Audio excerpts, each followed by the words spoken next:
CP24's Beatrice Faisman is following the threat of these tariffs very closely. She joins us live with more reaction. Safe to say Canadians are not taking this lightly, Beatrice. They're not. And let's find out how those in the steel and aluminum industry are actually taking this as well, because it's been a kind of a whirlwind 24 hours since the U.S. president made this announcement aboard Air Force One. I want to bring in Catherine Cobden, the president and CEO of the Canadian Steel Producers Association. Catherine, thank you for making time for us. Tell me what has happened within your industry since this announcement came from Air Force One last night. Yes, Seal, thank you. It's been a very uncertain time, quite a disturbing time as well. We don't know the detail yet. We were expecting the president to release the detail in an executive order around 1 o'clock this afternoon. We are still awaiting that information. But suffice it to say that, hearing the news last night was quite concerning.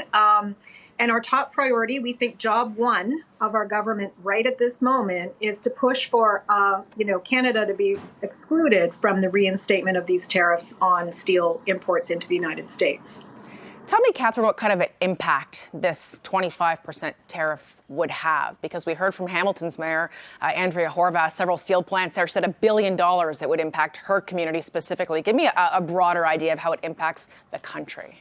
Well, so first of all, we have $20 billion of trade here that's at stake. This is what we do annually between our two nations. We are their largest, the U.S.'s largest trading partner on steel.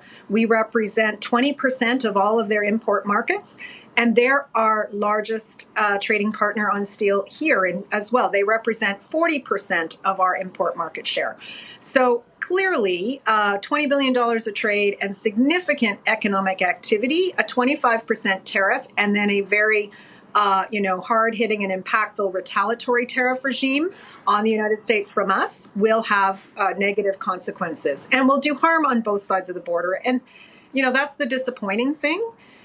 We have so much opportunity to work together and to stand strong against the real challenges of the steel industry, which is global overcapacity from unfair traders. And instead, we're fighting each other. And that's just a shame.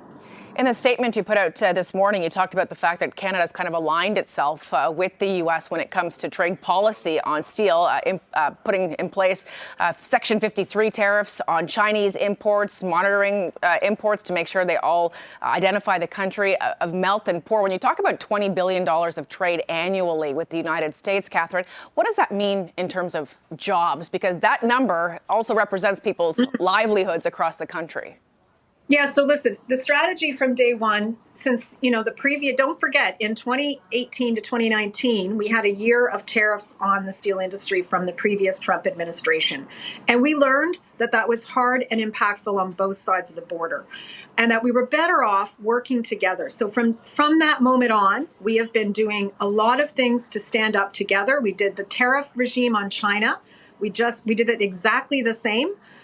We've done the melted and poured regime that you mentioned. So that's been our strategy. Let's work together and let's combat the real issues. We have $20 billion of trade at stake. We have 123,000 direct and indirect jobs up here in Canada that are important to the steel sector, that are as a result of the steel sector, I should say.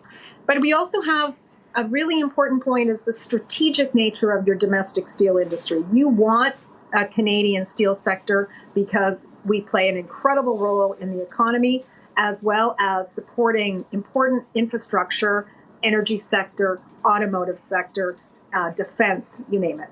123,000 jobs. That's a lot of people who rely on this industry, Catherine. I'm curious, and this is my last question to you, how do you do business with a president that is so incredibly volatile?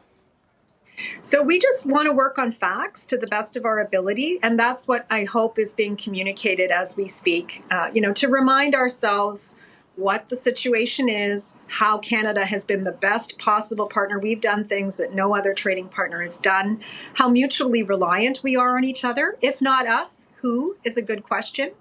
I know that they have aspirations to replace all of the steel industry, that they import from by domestic measures. Well, that's going to take some time. And in the meantime, where are they getting their steel?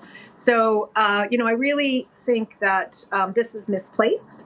And I do think we have a very strong story to advance and a case to be made with Donald Trump's administration in Washington. So I'm waiting and hoping that that's, where this is heading. But if it doesn't head there, we expect really strong action from our government to do two things: retaliate and also protect our domestic market. Now, we'll only be left with our domestic market, so we've got to get unfair trade out of the market and, ensure that Canadian steel is supplying Canadian infrastructure projects.